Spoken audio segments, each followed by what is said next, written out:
స్వాగతం సుస్వాగతం నా కుకింగ్ ఛానల్ కండి. ఇప్పుడు వర్షాకాలం కదండి. వర్షాకాలానికి మంచి కారంగా నాటుగా పచ్చడి చేద్దామండి. అది ఎలాగో చూద్దాం రండి. దానికి పచ్చడికి కావాల్సిన పదార్థాలు అండి, ఇక 4 బెండకాయలు అండి, 2 టమాటాలు, 1 ఉల్లిపాయ, ఒక చిన్న గడ్డ ఎల్లుల్లిపాయ, కొద్దిగా చింతపండు, ఒక 5-6 పచ్చిమిరపకాయలు, కొద్దిగా కొత్తిమీర అండి. చాలండి. నెక్స్ట్ ప్రాసెస్ చూద్దాం రండి. పెట్టుకునండి. స్టాండ్ పెట్టుకున్న తర్వాత స్టవ్ వెలిగించానండి. స్టవ్ వెలిగించిన తర్వాత ఇగండి టమాటాలు 2 టమాటాలు కాల్చుకుందామండి.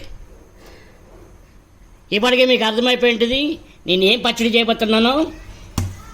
టమాటాలు కాలినాయండి, పక్క తీసేద్దాం. ఇవి చూడండి, ఇంత నల్లగా కాలాలి, పక్క తీసి పెడదాం. చూసారా, బాగా కాలింది. ఇప్పుడు నెక్స్ట్ మనము బెండకాయలు వేసుకుందామండి. బెండకాయలు కాల్చుకుందాం.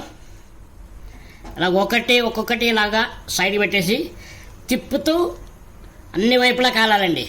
అప్పుడే టేస్ట్ బాగుంటుంది.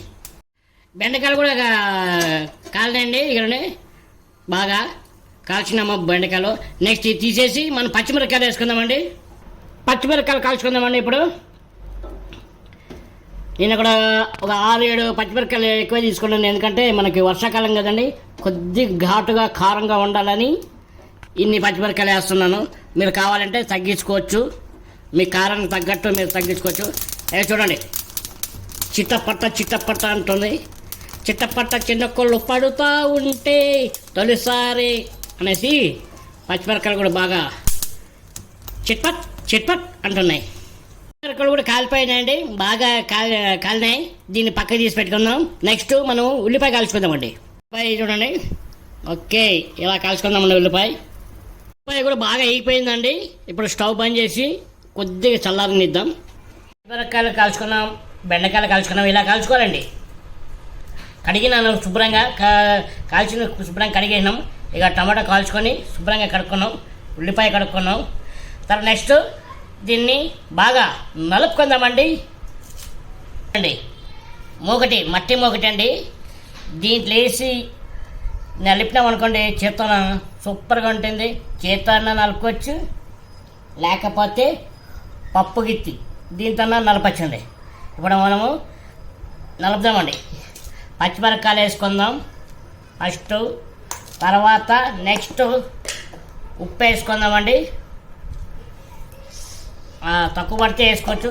ఇప్పుడు చూడండి, దీని కిందికి చిన్న ఒత్తి వేసుకుందామండి. సూపర్ అండి. ఇగండి అంటే పప్పు గిత్త చేయొచ్చు, లేకపోతే చేత్తోనే నలుపుకొచ్చాడు. ఈ మూగిట్లో నలుపుకున్నామనుకోండి, చాలా టేస్ట్గా ఉంటుందండి. ఇది మా పల్లెటూరు స్టైలు, సూపర్గా ఉంటుంది. ఇది మీరు కంగారు పడకండి మరీ నల్లగా ఉందనేసి. ఇది పచ్చడి ఇలాగండి కాలుస్తాం కదండి మనము స్టవ్ మీద. అదే పల్లెటూరులో అనుకోండి కట్టపోయిపోయింది కాలుస్తాం. ఇప్పుడు నెక్స్ట్ మనం బెండకాయలు వేసుకుందామండి. ఒక్కొక్కటి వేసుకోండి బెండకాయ. ఇకండి 4 వేసుకున్నామండి బెండకాయలు. ఇప్పుడు దీన్ని కొంచెం బాగా నలుపుకుందామండి. ఇప్పుడు టమాటా వేసుకుందామండి. టమాటా తీసుకుందామండి. చాలా ఇది అయిపోయింది కర్రీ.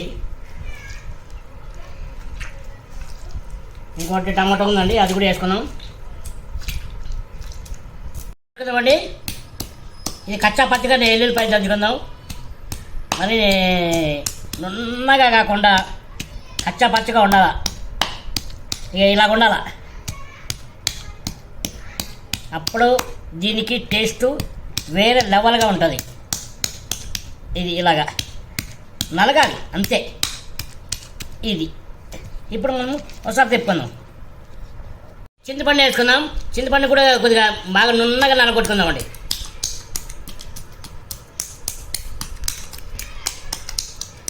ఈ పచ్చడి జొన్న రొట్టెకి, రాగి సంగటి, జొన్న సంగటిలాగా బాగుంటుందండి. జొన్న రొట్టి చపాతీలకి ఎక్కువ టేస్ట్ అంటే జొన్న రొట్టి, జొన్న సంగటి, రాగి సంగటిలాగా బాగుంటుందండి. ఇంక వేరే దాంట్లోకి ఏది బాగోదండి. అలాగే ఒకవేళ మనకి ఇష్టం అంటే వేడి అన్నంలోకి వేసుకునవచ్చు. ఇక ఇలా చిదుగు కొట్టుకోవాలండి. ఇది ఇక ఇలాగా ఏడుతోటే చిదుగు కొట్టుకొని ఇలాగా కొద్దిగా అట్లాగా అలా చేతి తీసుకోవాలండి.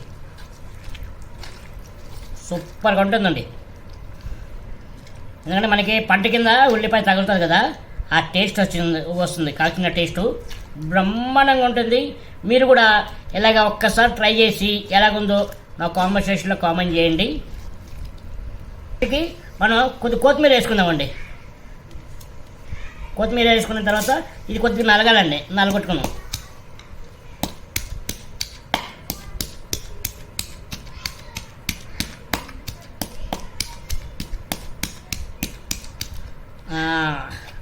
ఇది కొద్దిగా అలాగా స్మాష్ చేసుకుందాం చేత్తో. అలాగా సూపర్ అండి. మీకు కూడా నోట్లో నీళ్లు ఊరుతున్నాయి కదండి, నాకు కూడా బ్రహ్మాండంగా ఊరుతున్నాయి. అలాగే